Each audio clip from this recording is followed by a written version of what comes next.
The Oklahoma Sooners had a massive recruiting weekend against Iowa State, which was a 6 p.m. kickoff night game. Oklahoma started out a little slow, but ultimately on the defensive side of the ball, they finished it the way that you expected Oklahoma to be able to go out there and win this game. And it really showed on the recruiting trail a lot of good things coming from recruits, maybe even including 2 silent commitments. Yes, you heard me right. Oklahoma appears to be rolling again on the recruiting trail as if they ever actually slowed down. But guys, before we dive into it, before we talk about this big recruiting weekend, go ahead, hit that like, hit that subscribe button, and jump down in the comments below. And I want to hear what y'all's guesses on the 2 silent commitments are. We know who one of them is, and I want to hear from y'all's thoughts are and see if you all can guess it right. So we got to start off with the news. Obviously, Jordan Seaton did not make it. However, you still got David Stone on board. You had Taylor Tatum here, Jaydan Jackson, Xavier Robinson, Mykel. You have Andy Bass, Josh. So you had a lot of your current OU commits here in your corner trying to not only recruit for this class, but trying to recruit for 2025 as well. In 2025, you had a lot of these guys show up. So you had Kevin Sperry there. I didn't see Elijah Thomas, but he's been at the previous 2 games, so I would have expected that he was there, but I can't confirm that because I didn't actually see him.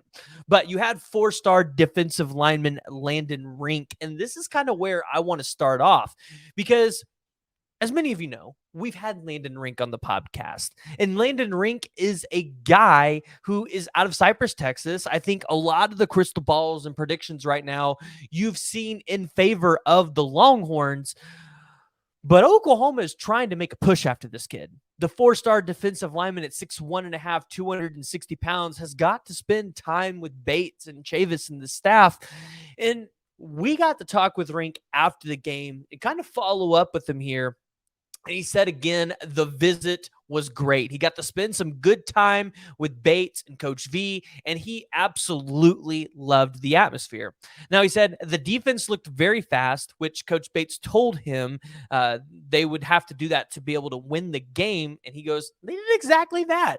So it's awesome that the coaches are kind of telling these guys when they get on campus, here's what we need to do to win the game. And then they're going out there and they're seeing that on the field. It kind of helps the recruit put it all together in their head. He said right now his top schools are OU, Texas A&M, Ohio State, Notre Dame, and Texas, which when you think about that list, it's a pretty elite list for a 4-star defensive lineman like Landon Rink. Plus, you got the godfather of defensive line recruiting, and then you've also got Texas A&M, who's beat Oklahoma a couple times for defensive linemen. But we're not going to get into that because we don't need no PTSD right now. But he says his primary recruiter is Coach Bates, and he's had a great relationship. They talk all the time, and it's proven. Landon Rink has now been to Oklahoma, I think 4 or 5 times here. So where he's been to Texas 8, well, Texas is closer than Oklahoma. So, hey, you like where Oklahoma sits in this recruitment. He's now, the other schools that you've heard in this, A&M, he's been there 3 times. Obviously, you would expect being in state. We don't have a visit recorded for Ohio State yet or Notre Dame. So that's one that maybe you want to keep an eye out on. But Landon Rink, the 4-star defensive lineman, definitely, it appears Oklahoma is going to be higher on his radar there. Then we got a chance to follow up with Gus Cordavo, right? He said the visit was great. He loves Oklahoma. He said the defense had its ups and downs, kind of like what we talked about at the beginning of the show, right? You know, hey, like they started out slow, but they finished strong. And he said it. Defense had its ups and downs like every team does. Now, he's not ready to shut his recruitment down yet, but you would expect that Gus Cordavo, this is one that Oklahoma, I feel like they really want, and I feel like they could go out there and land. And this is one where, if you guys remember a couple months ago, it was kind of picking up some steam. Maybe Gus was going to commit. Maybe he wasn't.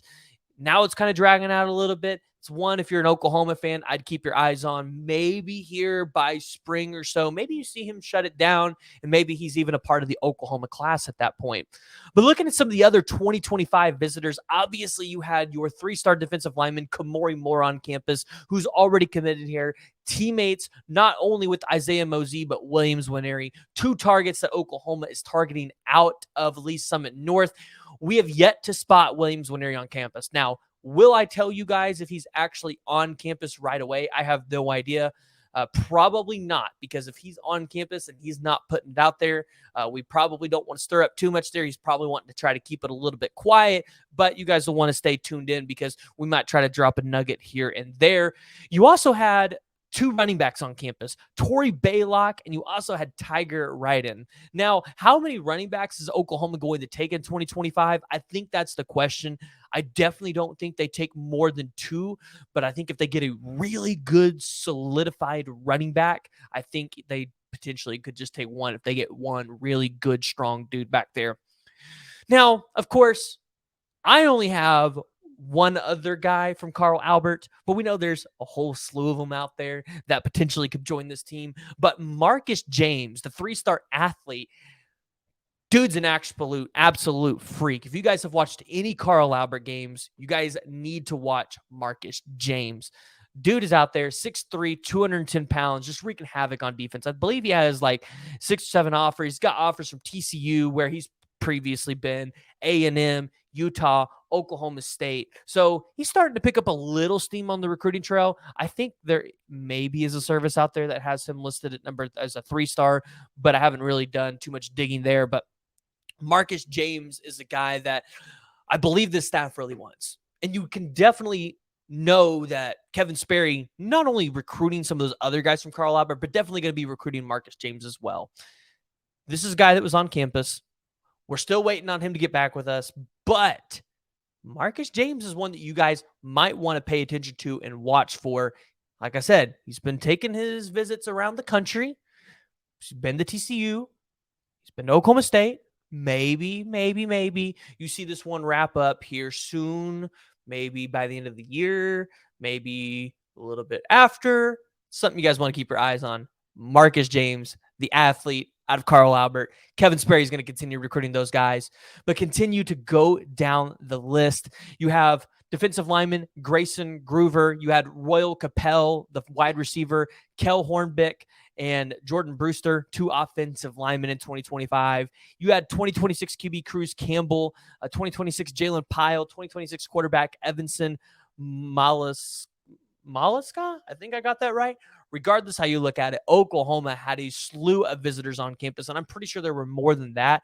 Guys that I didn't either get to meet in person, or guys that we haven't seen drop it on Twitter, just guys that I probably don't know that were there. So when you look at it, Oklahoma probably, I would guess, had upwards to 20, maybe even 25 kids on campus, maybe even a little bit more.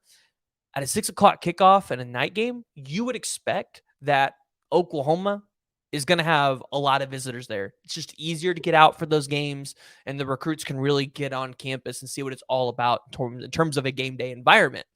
Now, in 2024, you're still waiting on, we got to give this update, right? You're still waiting on Grant Bricks. You're still waiting on Mykel Boganowski. Where it feels like this one's wrapping up, we'll continue to follow up with Mike, his dad, to kind of see where this recruitment's going. But I really feel like the Oklahoma is going to start pushing on Reggie Powers, because it doesn't feel like maybe you're in as good a spot as you thought with Mykel Boganowski, but we know that that one's going to be wrapping up soon. So maybe you don't have to worry about that one too much longer. And even if you get Mykel Boganowski, you're still probably going to want to take Reggie Powers, because, well, the dude's talented, decommitted from Michigan State. He's available. You want him, you go get him. Now, additionally, you're still waiting on Devin Jordan, the cornerback out of Union. Going to be interesting to see where that one goes. Is it going to be an Oklahoma State? Is it going to be an Alabama win? Yeah, because kind of Alabama's pushed for the kid a couple times. So we'll have to watch on that one. You've got Daniel Akinkumi, the 3-star offensive lineman from across the pond. I know a lot of you guys are going to say, hey, what about Jordan Seaton? I have no idea. The fact that he didn't make this official visit for Oklahoma, maybe that's a telling sign that this one's over, but you can't ever count anything out. You still got Eddie Pierre-Louis, who there has been predictions submitted in favor of Oklahoma for him. However, we're probably not going to find out until after the UCF game, because it really feels like that's an Oklahoma-UCF battle. And so, honestly, if I'm a recruit and I know that my two teams are going to play each other, I'm probably going to wait until after that game to kind of see which team looks the best against that other team.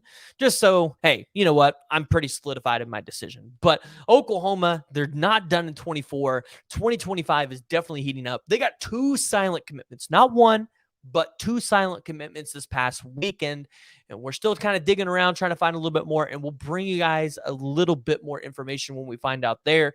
We're not going to tell you who they are because, well, that would just kind of be taking it away from the kid who's built up his entire high school career to be able to do this. So we're not going to take that away from them. We're going to let them make that announcement. But it is big for Oklahoma that they got 2 silent commitments and that this class is going to continue to grow for Oklahoma. And I definitely think in 2025, you're probably looking at a top 3 class at minimum.